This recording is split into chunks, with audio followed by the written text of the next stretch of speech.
Good Saturday morning to everybody, and welcome to Mortgage Matters with Rob Weinberg. I'm Gary Byron. Hopefully you're having a great Saturday morning thus far. I know it's early, 7:30. It's early, but nonetheless, you got to get up on the right side of the bed and have a positive attitude where today is going to be a great day. Right now, you can make that decision for yourself.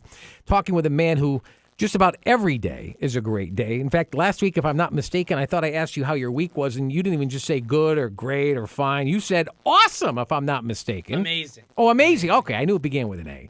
Amazing. So, yet another amazing week, or? Yeah, great week, a crazy week, a lot of activity, and a lot of things going on. You're always busy, aren't you? No, I'm not, but I have been lately because of the market, the state of everything, as we'll be discussing. Let's talk a little bit about that. For example, let's look at being a first-time home buyer or maybe even a first-time real estate investor. What does the current climate look like in Connecticut for first-time buyers? Right now is probably the most opportune time that you really could, look to buy a property in the state of Connecticut. There's finally, after many years and decades of stagnant growth or decreasing growth, we've finally seen just in the last 6 to 8 to 12 months maybe that increase.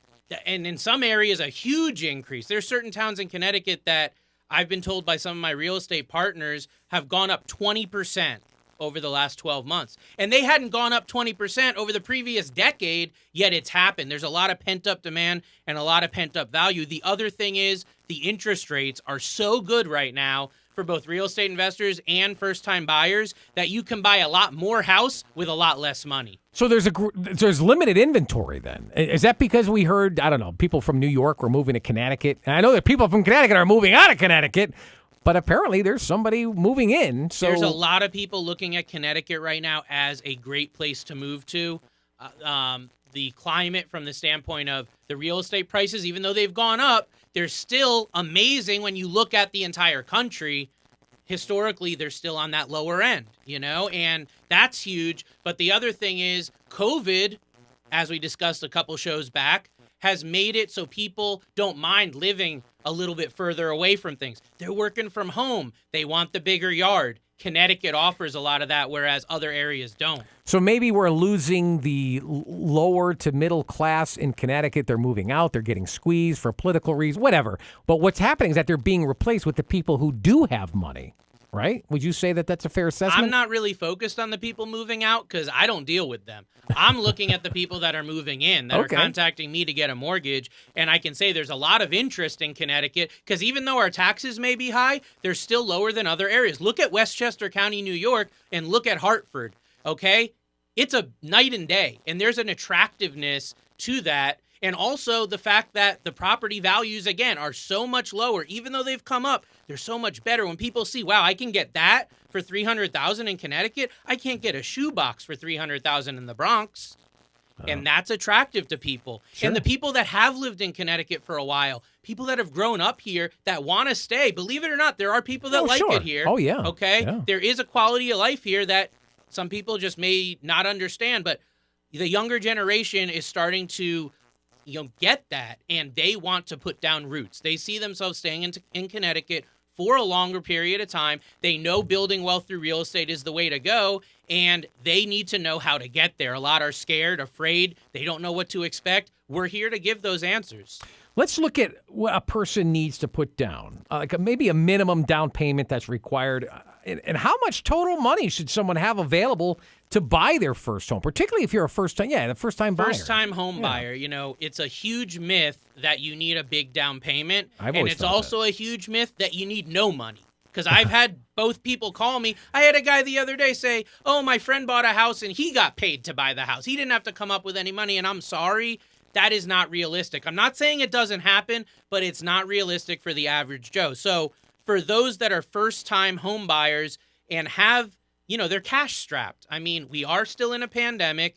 There's a lot of uncertainty, and people want to put the minimum down. I would coach all of my clients and have been coaching all of my clients. If you have even somewhat okay to decent credit, we can probably get you into a home with anywhere from 3 to 3.5% down payment. But that's not where it ends. That's where some people think and they read, oh, 3.5%, I've got that. They forget about the closing costs. They forget about the escrow charges, the deposits that you have to put when you set up a mortgage with an escrow for taxes and insurance. And in Connecticut, my experience has been doing over 1,500 loans in my career. You're going to need another 3 to 4% of the price of the home towards those closing costs and prepaid items. Now, if you have a really good real estate agent that's negotiating for you, maybe in a different market, they would be able to help get those paid by the seller. In this market today, as competitive as it is and as limited as the inventory is, you really want to have the most flexibility, which means saving that money yourself. That's going to put you at the top of the stack when there's 10 offers, 15 offers, which a year ago was unheard of. Now it's common every single day. Are there any unconventional or maybe some lesser-known places that people can get money towards borrowing their first home? There are, and I would say the number one sticking point for people buying their first home to live in is that, bridging the gap between what they need and what they have for the down payment and the closing costs. So there's two unconventional ways that I'll mention to you now. Number one is going to be using retirement savings. I have a client right now in his mid-20s, and he has around $9,000 in his 401k. He's borrowing $5,000 of that to bridge the gap of what he needs for his down payment and closing costs and what he has in savings. He's only been working a couple years. Obviously, the stock market's been doing well. He's heavily invested, and he's seen his money multiply there. And he's not actually taking money out of the 401k. He's borrowing against it. There's a huge advantage to that, which we don't have time to get to on this show, but almost every retirement plan I've seen allows you to take money in a loan to actually put towards your So he's not first borrowing property. from it. He's borrowing against it. In other words, it's like very similar to whole life insurance, where the money, your actual money is staying there. Every 401k administrator, I'm not going to try to give a blanket statement because Fidelity and Prudential and all these other companies, they all have their own. So you need to contact your retirement administrator or your 401k advisor to find out what options you have. But even if you only have like $3,000, $4,000, $5,000, you still might be able to get a little bit of a nibble off of that to bridge that gap. So that's number one, would be any sort of retirement savings. And people do think, oh, I'm young, I don't want to tap that. But when you understand the right way to do it and the provisions that allow you to do it, it can be a great place if you need to bridge the gap. The best way is, of course, to have money sitting in a savings account or checking account, but not everyone has that. And I would tell you that 90% of my first-time buyers use either the retirement strategy or the next strategy I'm going to tell you, which is getting a gift from a family member. Almost every single first-time buyer program allows you to get a gift from a family member. Now, there are certain little clauses and things. There are. Maybe gifting tax and... No. I'm not here to talk about taxes. And most well, of the time... no, but you can only gift someone $10,000. There's a lifetime I thought, right? exemption. Go on Google and look up lifetime exemption on the gifting tax. Most of the time, that gift tax is not going to apply because of the lifetime exemption. If that's something you're concerned about, contact your tax advisor. I have never had a family member say, I'm not giving you money because there's taxation on it. Okay? Again, look it up. All right. But moving along, gift from family is going to be mother, father, aunt, uncle, brother, sister, grandparents. Those are the most common. In certain circumstances, you can get a gift from a fiance. If you have a really close relationship with someone that we can document and prove, you can also get a gift most of the time from like a best friend or a really, really close friend. There are some extra documentation needed. There's some extra evidence needed to do that. But it's very common for these first-time buyers to be getting gifts from multiple family members. I had a client get a gift from 3 different family members. His brother, his uncle, and his dad all gave him, $5,000 here, $10,000 there.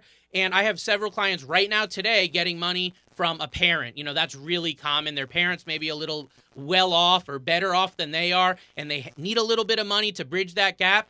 And there is not, as of now, discretion or any penalty, I should say, given if you're going to get money from a family member. I've had people that put $0 of their own money down, get all the money from a family member, and you can absolutely do that. So I'm just wondering how much you'd need to put. You said 3% and greater. If you bought a house for $280,000, I'm just going to pick some easy round number.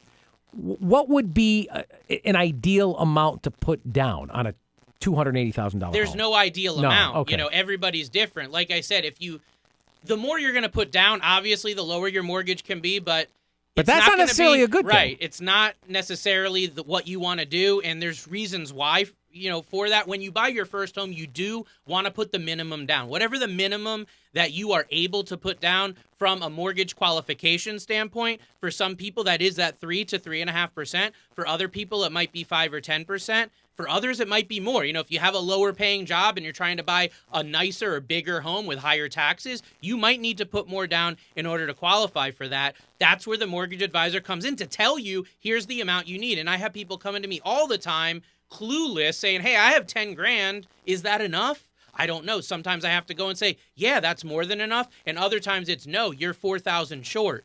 Where can we get that money? Do you have retirement? Do you have a family member? Do you have, that sort of opportunity to bridge the gap? And sometimes it means we have to step back for a minute and say, let's look at this again in 90 days. All right, so that's going to kind of lead me into my next question. What are some things that maybe first-time buyers should be, more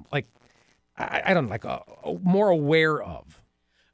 One we already mentioned, and it's probably the biggest sticking point on that, is people that have never bought real estate before completely neglect the closing costs and the prepaids. Prepaids meaning prepaid interest, taxes, and home insurance that has to get collected at the closing. Almost all first-time buyers include the the property tax and the insurance in their mortgage payment, which makes it easier to budget because you have one payment a month to make instead of 3. 3 would be the mortgage, the taxes, and the insurance versus 1, which is just the mortgage. And then the mortgage company takes care of that. But when the mortgage company takes care of that, there has to be money there for them to actually write checks for the taxes and insurance. That's going to require that you put up some money at the closing, what we call escrow deposits or prepaid expenses to set up that escrow account. And like I said, that's going to be another 3 to 4% on average. There's nothing wrong with having more money than you need when you buy a house because there are other expenses and other things. But you want to be prepared to pay those closing costs on top of your down payment because if you don't, it's going to be very difficult to get an offer accepted, especially in a hot market, because there are people out there that do understand this, that are being advised well by their real estate agents, their financial advisors, and their mortgage advisors, and they are prepared. They've been waiting for this moment. They've been preparing for this for the last 6 months or several years, and now they're ready to go. Their offer is going to get accepted over yours if they have the money, and you're sitting there going, I have 3.5%, but I don't have any closing costs. I need you, the seller, to take money out of your pocket at closing and pay my closing costs because I don't have it. Your sob story doesn't matter. Why? It's simply money out of their pocket. And why would they sell you the house when they could sell someone else the house for the same price and not have to deal with that? So that's number one. And the second thing, which I think is along those lines, is don't tap every dollar you have when you're buying your home. What I mean is, if you have $15,000 in the bank, for example, don't spend $14,995 buying your house and have $5 left in your bank account. And I see that all the time. Okay, the mortgage companies, the underwriters, for a lot of loan programs, they don't require you have any money after closing. Your bank account could have 1 cent. As long as you have enough for closing, they're happy with it. But owning a lot of real estate myself over the years and advising people on this, you need to know that you're going to need funds for maintenance. There are going to be things, even if it's a new home, you're going to have expenses there. There's going to be upkeep that needs to happen, and there's might be improvements you want to do. When I bought my house a couple years ago, I wanted to paint one of the rooms, $200. If you're not prepared for that, you will end up going into debt. And when I do my 6-month and annual review and ask you how your finances are going, they're not going to be going well because you're going to end up in debt. Let's say I schedule a meeting with you. All right. What kind of documentation do I need to bring along with me? I'll give you a checklist ahead because everyone's situation is different. But if you're a W-2 employee with a job, be prepared to have your last month or so of paycheck stubs, your W-2 forms from the last 2 years, your tax returns from the last couple years, and your bank statements to show the money you have for closing. If you're borrowing from a 401k or investment, like we said, then you're going to want to have account statements for whatever account that is for the last 2 months. That can really get us started. Bank statements from the last couple of months. And Yep. last couple of years are W-2 and okay. Pay stubs. Yeah. Talk a little bit about multifamily strategy whereby someone can live in one of the units and rent out the others. Be it a first-time buyer and maybe a real estate investor or landlord kind of at the same time. This is one of the most underutilized strategies that I see, and I think it's the best. If I were to redo my life in real estate and in mortgage and start from the beginning, I would buy a multifamily property. I'd use an FHA loan, as we'll talk about the advantages of, and I'd be a real estate investor from the get-go. I can have the tenants paying my mortgage instead of all me. So really what it comes down to is utilizing this FHA loan, which is a special loan program backed by the Federal Housing Administration. That's what FHA stands for. And it will allow you to buy up to a 4-unit property with as little as 3.5% down. It's the only loan program that allows you to do that. I know there is a different loan called a Home Possible or a Home Ready program that has some similarities, but for a lot of people, this is going to be the best option with the lowest down payment, the most flexibility with credit. You know, you don't need great credit for this. And like I said, you can live in one unit and you can rent the others out. The tenants are paying your mortgage, your property taxes, your insurance. You may not be living for free, but you're living for close to free. And when you're putting a low down payment, that's a hell of a start. But you got to live there.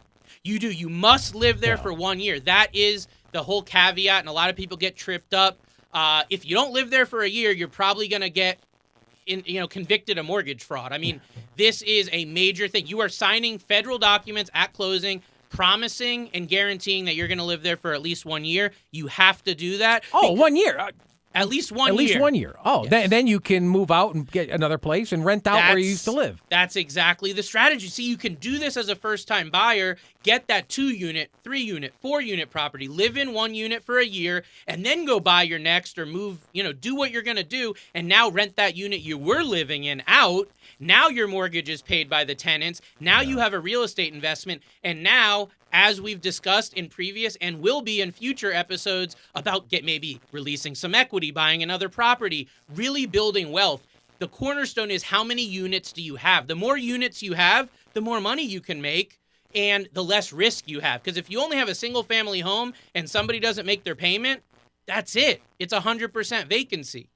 If you have a 4-family home and one of your tenants doesn't make the payment, you have some mitigation there. You see, there's still some money coming in. You want to be prepared to make the mortgage payment 100% on your own, but it sure is nice when the tenant's paying that mortgage all the time for you. You are listening to Mortgage Matters with Rob Weinberg. I'm Gary Byron. I guess if somebody wants to buy their next property as an income property, like you were just mentioning, all right, where can they get the money that's needed? You had mentioned a little while ago, if you got an uncle, you got a relative, a sibling, exhausting your, maybe going through your 401k. That's for a primary home, though. Oh, now okay. We're focusing on investor loans, real estate investors. We're talking to. I'm glad you said that. I wanted to differentiate that. Okay, so then where can someone get, if they want to buy their next property as an income property, where can they get money? So needed? when you're buying an income property, the reason why you want to have this strategized is because typically you're going to need, on a single family, 15% down minimum, and on a multifamily 2 to 4 unit, you're going to need 25% down plus closing costs.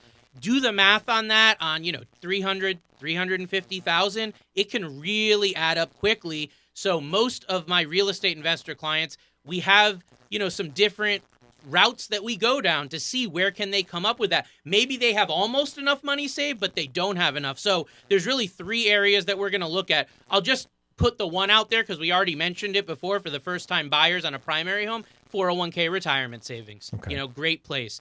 I'm not going to go into that more because we did earlier. You did, yeah. Next thing is going to be, if you're a real estate investor, most of the time, you've already got one property under your belt, at least one. So let's use that property as your leverage. The 2 options there is going to be a cash out refinance, like we talked about last week, for investment purposes. And the second one's going to be a home equity line of credit, which is going to be a line of credit against the equity in your home that you would get from the bank. Now, right now, because of the environment we're in from an economic standpoint, the administration that we have and inflation that's looking like it's going to be ticking up, I do not recommend home equity lines of credit right now to my clients. I did previously.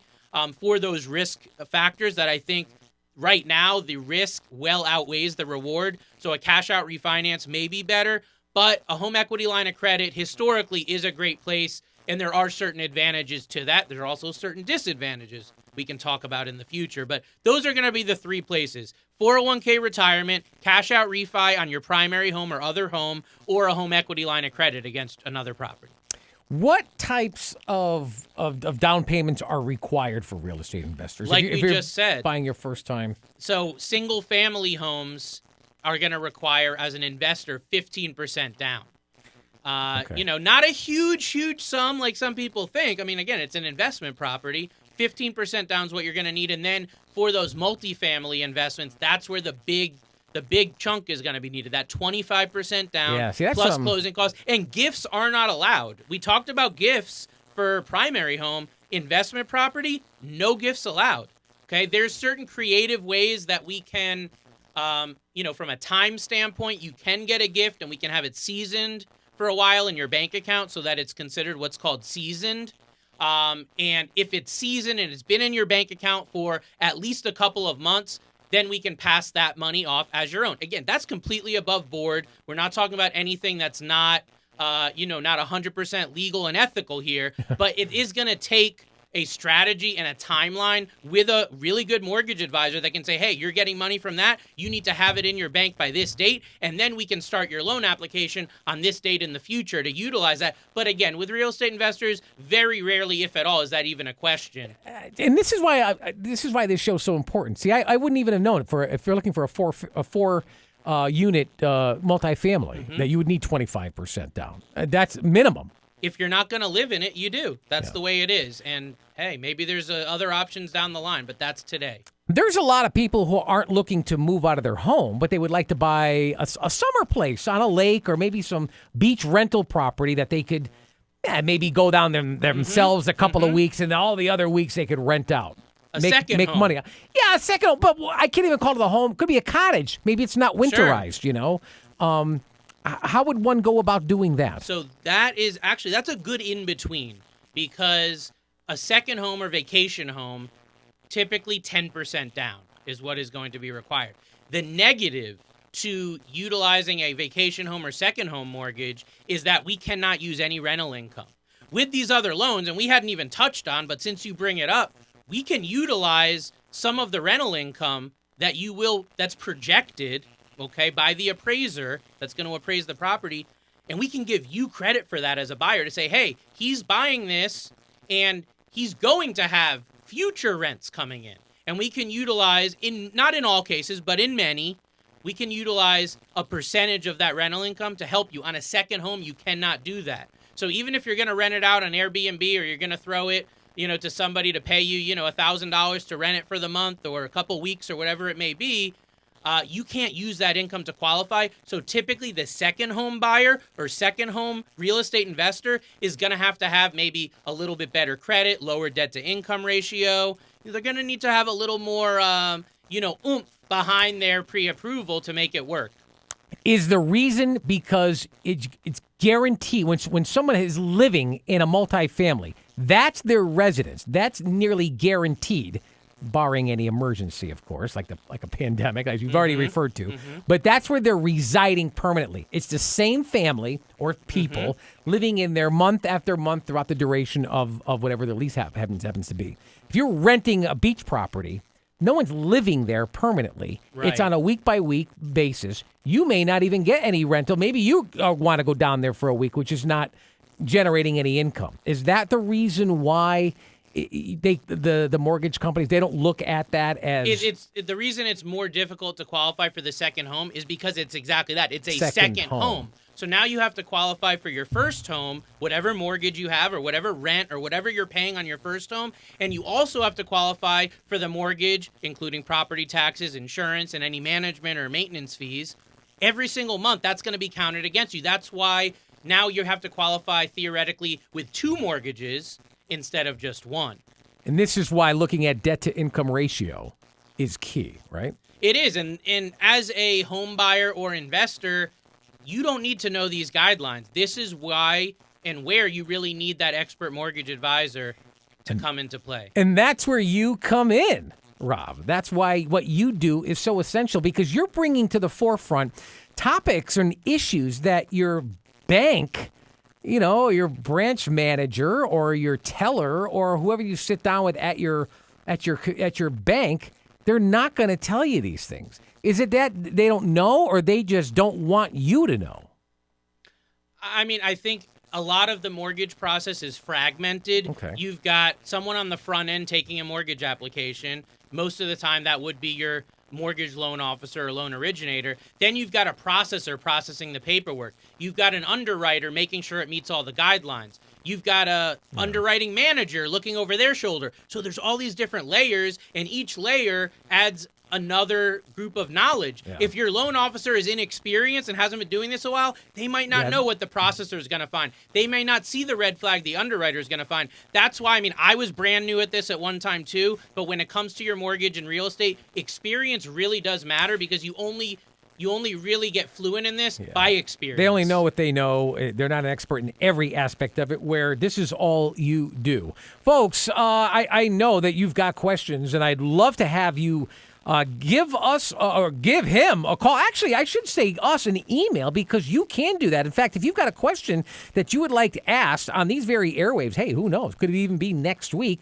This is what I'd like you to do. Why don't you email the show? It's simple. It's just email Mortgage Matters Radio Show at gmail.com. Once again, Mortgage Matters Radio Show at gmail.com. Now, if you've got something more personal that you'd like to ask, simply do this. Give Rob a phone call at 860-413-3938. I'll repeat that for you, because I really want you to write this number down. Keep it close to you. 860-413-3938. But I always say, check out the website first. Very important. RobGW.com. Once again, www.robgw.com. And by the way, you could also email him personally if you've got something out of a more personal nature that you'd rather not phone call or not ask over the airwaves. You can email him directly from that website. For Rob Weinberg, I'm Gary Byron. Thank you so much for listening to Mortgage Matters. Until next Saturday, have a good one, everybody. So long.